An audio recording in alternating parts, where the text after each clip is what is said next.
Hello guys, अब हम solve करने वाले हैं एक्सरसाइज नंबर 4.3 का क्वेश्चन नंबर 6। ठीक है, तो चलिए शुरू करते हैं। तो यहाँ पे आपको बोला गया है, पहले मैं यहाँ पे लिख दूँ सॉल्यूशन स्टार्ट। ठीक है, सॉल्यूशन। ठीक है, तो यहाँ पे आपको बोला गया था diagonal of a rectangular field is 60 metre more than the shorter side. ठीक है, तो देखो पहले मैं यहाँ पे एक रेक्टेंगुलर बनाऊंगा क्योंकि मेरे को यहाँ पे क्वेश्चन में बोला गया था कि एक रेक्टेंगुलर फील्ड है। ठीक है, तो पहले मैं यहाँ पे एक रेक्टेंगुलर बनाऊंगा। ठीक है, समझिए मेरा कोई रेक्टेंगुलर हो गया। ठीक है, ये ठीक है। इसके बाद फिर मेरे को क्वेश्चन में बोला गया था कि इसकी जो डायगोनल, ठीक है, इसकी जैसे ये कोई मेरी डायगोनल होगी। ठीक है, ठीक है, वो 60 ज़्यादा है उसके बेस से। ठीक है, यानी जो उसकी शॉर्टर साइड होगी। ठीक है, जैसे मेरी बेस है, ठीक है, ये मेरी शॉर्टर साइड है। ठीक है, तो अगर ये एक्स होगी, ठीक है, तो जो आपकी डायगोनल यहाँ पे आपको दी गई क्वेश्चन के अकॉर्डिंग वो एक्स प्लस 60 होगी। ठीक है, एक्स प्लस 60। ठीक है, और इसके बाद फिर यहाँ पे क्वेश्चन में आपको आगे बोला गया if the longer side is 30 metre more than the shorter side. ठीक है, तो जो आपकी यहाँ पे लॉन्गर साइड है, ठीक है, जैसे ये वाली साइड है, तो ये आपकी शॉर्टर साइड से 30 ज़्यादा होगी। तो मैं यहाँ पे इसको ऐसे लिख सकता हूँ एक्स प्लस 30। ठीक है, अब यहाँ पे हमको ये सब की वैल्यू फाइंड आउट करनी है। ठीक है, यहाँ पे आप सबको साइड फाइंड आउट करनी है। ठीक है, तो अब आपको यहाँ पे एक्स की वैल्यू पता नहीं है। ठीक है, तो अब आप यहाँ पे निकालोगे। ठीक है, चलो अब इसका सॉल्यूशन स्टार्ट। ठीक है, तो मैं सबसे पहले यहाँ पे एक नेमिंग दे देता हूँ ए बी सी और डी। ठीक है, तब देखो ये आपको कुछ राइट एंगल ट्राइंगल जैसा दिख रहा है ना, ये आपको राइट एंगल ट्राइंगल जैसा कुछ दिख रहा है। ठीक है, तब आप यहाँ पे पाइथागोरस थ्योरम यूज़ कर सकते हो।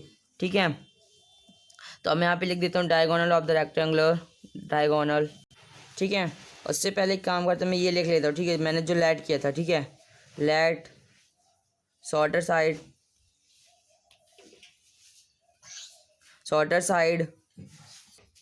साइड वो कहती वो थी, आपने यहाँ पे लेट करी है एक्स। ठीक है, एक्स देन डायगोनल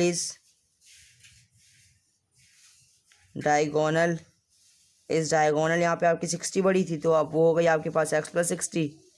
और इसके बाद फिर उसकी जो यूनिट है वो मीटर में है। ठीक है, फिर देखो फिर यहाँ पे आपके पास लॉन्गर साइड दी गई। ठीक है, एंड लॉन्गर साइड।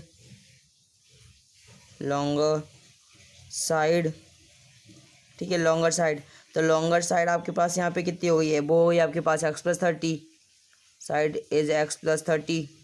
ठीक है, तो ठीक है, तो ये आपके पास यहाँ पे मैंने ये तीन चीज़ें ऐड कर ली। ठीक है, इसकी जो डायगोनल थी वो एक्स प्लस 60 थी। तो अब मैं यहाँ पे पाइथागोरस थ्योरम का यूज़ करके यहाँ पे इसकी साइड फाइंड आउट करूँगा क्योंकि आपको राइट एंगल ट्राइंगल जैसा कुछ दिख रहा है। ठीक है, तो अब देखो अब मैं यहाँ पे लूँगा in triangle B D C यानी बी सी डी। ठीक है, अब मैं यहाँ पे लिखूँगा in triangle B C D. ठीक है, अब मैं यहाँ पे बी सी डी ट्राइंगल को कंसीडर कर रहा हूँ। ठीक है, तो अब यहाँ पे हमको पता है कि जो हम by Pythagoras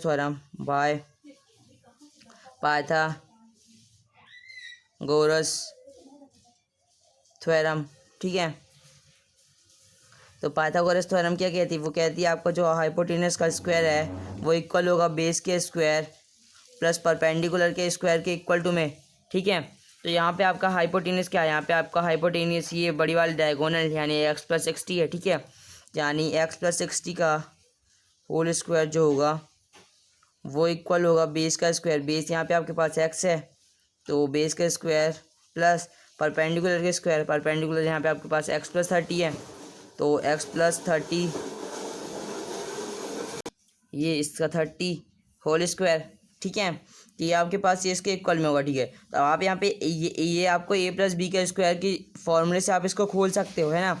A plus B के फॉर्मूले से आप इसको खोल सकते हो क्योंकि यहाँ पे आपके पास ए एक्स का स्क्वायर प्लस 60 का होल स्क्वायर है। ठीक है, तो अब यहाँ पे देखो ए प्लस बी का होल स्क्वायर का फॉर्मूला तो आप सबको पता ही है, ए का स्क्वायर प्लस बी का स्क्वायर प्लस 2ab। ठीक है, तो ए यहाँ पे आपके पास एक्स, बी है आपके पास 60। तो मैं यहाँ पे डायरेक्ट सॉल्व कर रहा हूँ। ठीक है, तो देखो ए का स्क्वायर यहाँ पे आपके पास होता है एक्स, ए का स्क्वायर यहाँ पे आपके पास हो जाएगा एक्स का स्क्वायर प्लस बी यहाँ पे आपके पास 60, तो 60 का स्क्वायर।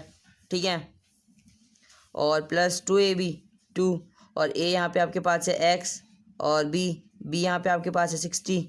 ठीक है, ये 2 और ए यहाँ पे आपके पास था एक्स, तो मैंने मल्टीप्लाई कर दिया, और बी यहाँ पे आपके पास है 60 और इक्वल टू ये इक्वल में है एक्स के स्क्वायर प्लस एक्स प्लस 30 के होल स्क्वायर। तो यहाँ भी आप ए प्लस बी का फॉर्मूला यूज़ करके इस ब्रैकेट को खोल सकते हो, है ना, होल स्क्वायर का फॉर्मूला। ठीक है, ये आपके पास ये होगा जाएगा ए का स्क्वायर, तो ए का स्क्वायर प्लस बी यहाँ पे आपके पास है 30, तो बी का स्क्वायर प्लस 2ab, तो 2, और ए यहाँ पे आपके पास है x, ठीक है, और बी यहाँ पे आपके पास है 30, ठीक है।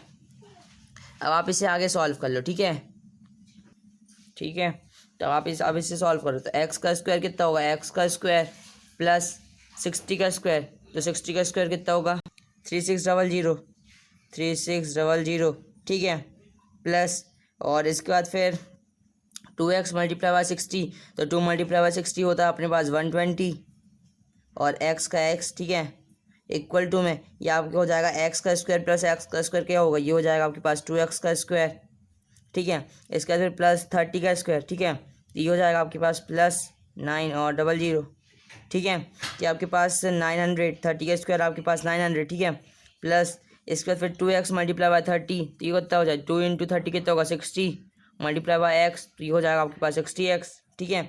और आप इसे आगे सॉल्व कर लो, ठीक है। तो देखो अब मैं ये पूरी टर्म को इधर शिफ्ट करूँगा, ठीक है, ये पूरी टर्म को मैं इधर शिफ्ट कर दूंगा, ठीक है। तो देखो आपके पास क्या हो जाएगा, ये हो जाएगा आपके पास x का स्क्वायर, और इसके बाद फिर देखो ये आपके पास 2x का स्क्वायर है, इधर पॉजिटिव है, अगर इक्वल टू इधर आएगा तो नेगेटिव हो जाएगा, तो अब मैं यहाँ पे इसको पहले लिखूँगा माइनस का 2x स्क्वायर। इसके बाद फिर यहाँ पे आपके पास प्लस का 3600 है, तो पहले आप x की टर्म कंसिडर कर लो, ठीक है, कि आपके पास है प्लस का 120x, ठीक है। इसके बाद फिर इक्वल टू के इधर ये देखो ये 60x है, अगर इक्वल टू ये पॉजिटिव का है, अगर इक्वल टू के इधर आएगा तो नेगेटिव हो जाएगा, तो अब आप इसे ऐसे लिख लो माइनस का 60x, ठीक है, इक्वल टू की इधर पॉजिटिव था, अगर इसलिए इक्वल टू की इधर आएगा तो नेगेटिव हो जाएगा, है ना। इसके बाद फिर आपके पास है प्लस का 3600, ठीक है, और ये देखो ये जो 900 है इधर पॉजिटिव का है, अगर इक्वल टू इधर जाएगा तो नेगेटिव का हो जाएगा माइनस का 900, और ये पूरे के इक्वल टू में अब आपके पास 0 आ गया, ठीक है। तो अब आप इसे आप आगे सॉल्व कर लो, ठीक है। तो देखो एक्स स्क्वायर और माइनस का 2x स्क्वायर करोगे कितना हो जाएगा, ये हो जाएगा आपके पास माइनस का x स्क्वायर, ठीक है, क्योंकि देखो प्लस और माइनस होता है बड़े नंबर का साइन, तो बड़े नंबर का साइन यहाँ पे आपके पास माइनस का है, ठीक है, बड़े नंबर आपके पास 2x स्क्वायर है ना, तो जिसका साइन है माइनस, ठीक है, और 2x स्क्वायर से आप माइनस x स्क्वायर कर दोगे तो आपके पास माइनस का x स्क्वायर हो जाएगा, है ना। इसके बाद फिर यहाँ पे आप आगे देखो प्लस का 120x माइनस का 60x, ठीक है, ये कितना हो जाएगा, ये हो जाएगा आपके पास 60x, ठीक है, प्लस और माइनस बड़े नंबर का साइन, तो बड़े नंबर का साइन यहाँ पे आपके पास प्लस का है, ठीक है। इसका फिर आगे आपके पास है प्लस का 3600 और माइनस का 900, तो प्लस माइनस बड़े नंबर का साइन, तो बड़े नंबर का साइन यहाँ पे आपके पास प्लस है, तो प्लस का साइन, और 3600 माइनस में आप 900 कर दो, ठीक है, तो ये आपके पास कितना हो जाएगा, ये हो जाएगा आपके पास 2700, ठीक है। और ये पूरा एक x square plus B x plus c equal to 0 की फॉर्म दिख रही है, हाँ दिख रही है, बट यहाँ पे ये साइन जो है वो एक्स माइनस का है, ठीक है। तो अब यहाँ पे आप साइन चेंज कर दो पूरी इक्वेशन का, ठीक है, क्योंकि हम अगर साइन चेंज करते हैं तो पूरी इक्वेशन का एक साथ करते हैं, ठीक है। यहाँ पे आपके पास माइनस का एक्स स्क्वायर है, तो अगर आप इसका साइन चेंज कर दो तो आपके पास ये प्लस का एक्स स्क्वायर हो जाएगा, फिर ये प्लस का 60x है तो माइनस का साइन हो जाएगा माइनस का 68, ठीक है। इसके बाद फिर ये प्लस का 2700 है तो नीचे आएगा तो ये माइनस का 2700 हो जाएगा, क्योंकि आपने यहाँ पे इसका भी साइन चेंज किया, ठीक है, 0। अब मैं यहाँ पे लिख देता हूँ देयरफॉर साइन चेंज, साइन हमने चेंज किया, ठीक है, चेंज। अब देखो अब यहाँ पे आपको पास ax square plus B x plus C की फॉर्म दिख रही है, ठीक है, और इक्वल टू में 0, ठीक है। तब देखो अब यहाँ पे आप सॉल्व कर सकते हो, ठीक है, आप यहाँ पे धराचार फॉर्मूला भी लगा सकते हो, फैक्टराइजेशन मेथड्स भी कर सकते हो, ठीक है। तब मैं यहाँ पे यूज़ कर रहा हूँ फैक्टराइजेशन मेथड, ठीक है। तब हम उसको कैसे यूज़ करते हैं वो मैंने आपको पहले बताया हुआ है, ठीक है। तो अब यहाँ पे मैं सबसे पहले यहाँ पे हम a b और c लिखते हैं, ठीक है। तो अभी a होता है ये हमारा ये b a c a, ठीक है, और हम यहाँ पे कांस्टेंट वैल्यू को लिखते हैं, है ना। तो यहाँ पे आपके पास इसकी कांस्टेंट वैल्यू क्या हो जाएगी 1, तो 1। फैक्टराइजेशन मेथड कैसे सॉल्व करते हैं और उसका यूज़ कैसे करते हैं वो मैंने आपको पहले सब बताया हुआ है, ठीक है, तो आप वहाँ से चेक कर सकते हो, ठीक है, ठीक है, आप दिख रहा होगा।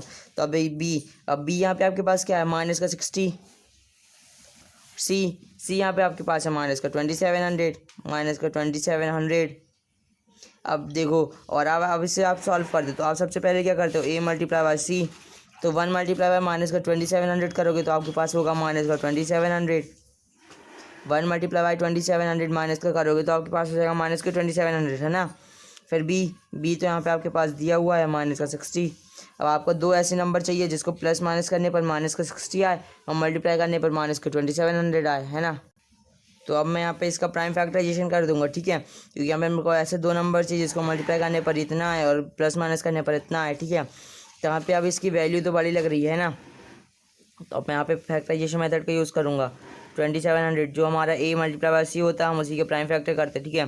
तो अब यहाँ पे देखो, अब यहाँ पे आपके पास ये वैल्यू तो बड़ी है, ठीक है। तो 3 9 जो 27 होगा और ये 30, ठीक है। तो देखो 13 9 जा कितना होगा, 13 9 जा यहाँ पे आपके पास होगा 270 और ये 0 का 0, ठीक है। तो 13 19 जा आपके पास होगा 2700, ठीक है। इसके बाद फिर ये आपके पास 13 3 जा होगा आपके पास 90 और इसके बाद फिर ये 3 1 जा होगा आपके पास 3, ठीक है। तो अब आप इसे सॉल्व कर लो। तो यहाँ पे आपके पास माइनस का 60 आना चाहिए, है ना। यहाँ पे आपके पास माइनस का 60 आना चाहिए। तो ये आपके पास देखो कैसे आपके पास यहाँ पे माइनस का 60 चाहिए आपको, है ना। तो देखो अब आप पहले इसको सॉल्व करो, माइनस का 60 आपको इससे बनाना है, ठीक है। तो अब देखो मेरे को यहाँ पे सीधे सीधे दिख रहा है 30 मल्टीप्लाई बाय 3 कर दो, ठीक है। तो आपके पास हो जाएगा 90 और 90 माइनस 30 करोगे तो आपके पास यहाँ पे 60 हो जाएगा। तो अब मैं पहले यहाँ पे लिख देता हूँ दो नंबर यहाँ पे मेरे पास जो हैं, वो पहला नंबर है मेरे पास 90, दूसरा नंबर है मेरे पास 30, ठीक है। तो अब यहाँ पे आपको माइनस का 60 चाहिए, ठीक है, माइनस का 60 चाहिए। तो आपकी जो वैल्यू है वो भी बड़ी होनी चाहिए, ठीक है, तभी तो माइनस का साइन आएगा, है ना। तो जो 90 है उसको मैं माइनस कर दूंगा, ठीक है। तो माइनस 90 और प्लस का 30 ये हो जाएगा आपके पास माइनस का 60, ठीक है। तो यहाँ पे ये आपके पास माइनस का 60 आ रहा है ना, ठीक है। तो अब देखो अब आप यहाँ पे नई इक्वेशन बना लो, ठीक है। तो अब नई इक्वेशन हम इसी इक्वेशन को देखते हुए बनाते, ठीक है। तो अब देखो यहाँ पे आपके पास हो जाएगा एक्स का स्क्वायर, है ना, एक्स का स्क्वायर माइनस का ये आपके पास ये 60x यहाँ पे आपने दो वैल्यू निकाली थी माइनस 90 और 30, तो माइनस का 90x, ठीक है, और प्लस का 30x, ठीक है। ये दोनों को सॉल्व कर दोगे तो आपके पास माइनस का 60x आएगा, है ना, और माइनस का 2700, ठीक है, 2700, ठीक है। तो अब इससे आप सॉल्व कर सकते हो, ठीक है, बहुत ही ईजिली। तो अब यहाँ पे आप ये दोनों में से कॉमन देखते हो, ये दोनों वैल्यू में से कॉमन, तो यहाँ पे आपके पास कॉमन क्या दिख रहा है, यहाँ पे आपको एक्स कॉमन दिख रहा है ना, एक्स को आपको कॉमन दिख रहा है। तो एक्स यहाँ पे एक्स का स्क्वायर था तो एक एक्स बाहर गया तो एक एक्स आपके पास यहाँ अंदर बचेगा, माइनस ये आपके पास 90 क्योंकि यहाँ पे आपके पास एक्स है तो एक्स तो आपने बाहर कॉमन ले रखा है, प्लस अब यहाँ से आपको क्या कॉमन दिख रहा है, यहाँ पे आपको 30 कॉमन दिख रहा है, ठीक है, ठीक है, क्योंकि 39 जा 270 और 0, ठीक है। तो देखो 39 जा 27 होता है ना, तो इतना ध्यान रखो और 30 को कॉमन ले लो, ठीक है। अब ये देखो ये एक्स का आप यहाँ पे एक्स अंदर आ जाएगा, ठीक है, क्योंकि यहाँ पे आपने एक्स को तो कॉमन नहीं लिया है ना, तो माइनस अब यहाँ पे सॉल्व करो, ठीक है। तो 39 जा कितना होता है 27, ठीक है, और इसके बाद फिर ये 0, ठीक है, 13 19 जा 2700 होता है, ठीक है। अब हो गया, ठीक है। अब आप इसे सॉल्व कर लो, ठीक है। तो अब मैंने आपको बताया था कि आपकी ये दो पेयर हैं वो इक्वल आने चाहिए, तभी आप सही कर रहे हो, ठीक है। तो अब यहाँ पे आप दो का पेयर बना लो, ठीक है। तो पहला आपका पेयर बनेगा एक्स प्लस 30 का और दूसरा बनेगा एक्स माइनस 30 इक्वल टू, यहाँ पे ये इक्वल टू में 0 था, ठीक है, एक्स माइनस 90 इक्वल टू 0, ठीक है। तो अब यहाँ पे आप ऐसे सॉल्व कर लो, ठीक है। तो आपके पास पहला पेयर यहाँ पे बनेगा एक्स प्लस 30 और इक्वल टू में 0, ठीक है, और दूसरा पेयर यहाँ पे आपके पास बनेगा एक्स माइनस 90 इक्वल टू में 0। इसे सॉल्व कर लो तो एक्स इक्वल टू आपके पास जाएगा ये माइनस का 30 और यहाँ पे एक्स इक्वल टू आपके पास जाएगा ये माइनस का 90 इक्वल टू उधर गया तो प्लस का 90, ठीक है। तो यहाँ पे आपके पास एक्स की दो वैल्यू निकल के आ गई हैं, एक है माइनस 30 दूसरी है 90, ठीक है। तो अब आपको यहाँ पे साइड बतानी है, ठीक है। तो अब देखो जो हमारी साइड होती है तो वो कभी नेगेटिव नहीं होती है ना, जो आपकी साइड होती है वो कभी नेगेटिव नहीं होती, ठीक है। तो आपके पास यहाँ पे एक वैल्यू यहाँ पे ये पॉजिटिव की निकल के आई है, ठीक है। तो इसका मतलब जो आपका एक्स होगा वो 90 होगा, जो हमारी साइड होती है वो कभी नेगेटिव नहीं होती, ठीक है, इस बात का ध्यान रखना। एक्स इक्वल टू 90 हो गया। अब आप ऊपर सॉल्व कर लो, ठीक है। तो अब यहाँ पे देखो आपके पास यहाँ पे एक्स इक्वल टू तो आपके पास 90 आ गई, इसका मतलब आपके पास जो शॉर्टर साइड थी शॉर्टर साइड वो आपके पास निकल के आ गई है 90, ठीक है। और इसके बाद फिर देखो इसके बाद यहाँ पे आपके पास लॉन्गर साइड, ठीक है, तो लॉन्गर साइड कितनी निकल के आई, लॉन्गर साइड, और आपकी जो यूनिट है वो मीटर में, ठीक है, तो ये 90 मीटर लॉन्गर साइड, तो लॉन्गर साइड कितनी हो जाएगी, ये आपके पास थी एक्स प्लस 30, तो एक्स यहाँ पे आपके पास है 90 प्लस 30 मीटर, तो ये हो जाएगा आपके पास 90 प्लस 30 कितना होता है 120 मीटर। तो बस आपको इस क्वेश्चन में इसकी साइड बताने को बोला गया था, ठीक है। तो डायगोनल रेक्टेंगुलर की साइड थोड़ी ना होती है ना। तो यहाँ पे आपके पास साइड इक्वल ये हो गई और एक ये, ठीक है। रेक्टेंगुलर की साइड आपके पास आ गई है, ठीक है ना। रेक्टेंगुलर ये इसके इक्वल टू में ये होता और ये दोनों इक्वल होते, ठीक है। ये है ना, ये यही तो हमारे रेक्टेंगुलर होता है ना। तो यहाँ पे हमारे पास ये शॉर्टर साइड निकल के आ गई 90 मीटर और लॉन्गर साइड यहाँ पे हमारे पास निकल के आ गई है 120 मीटर, ठीक है। तो बस इसी के साथ आपका क्वेश्चन नंबर 6 कंप्लीट हुआ। उम्मीद करता हूँ आपको समझ में आया होगा।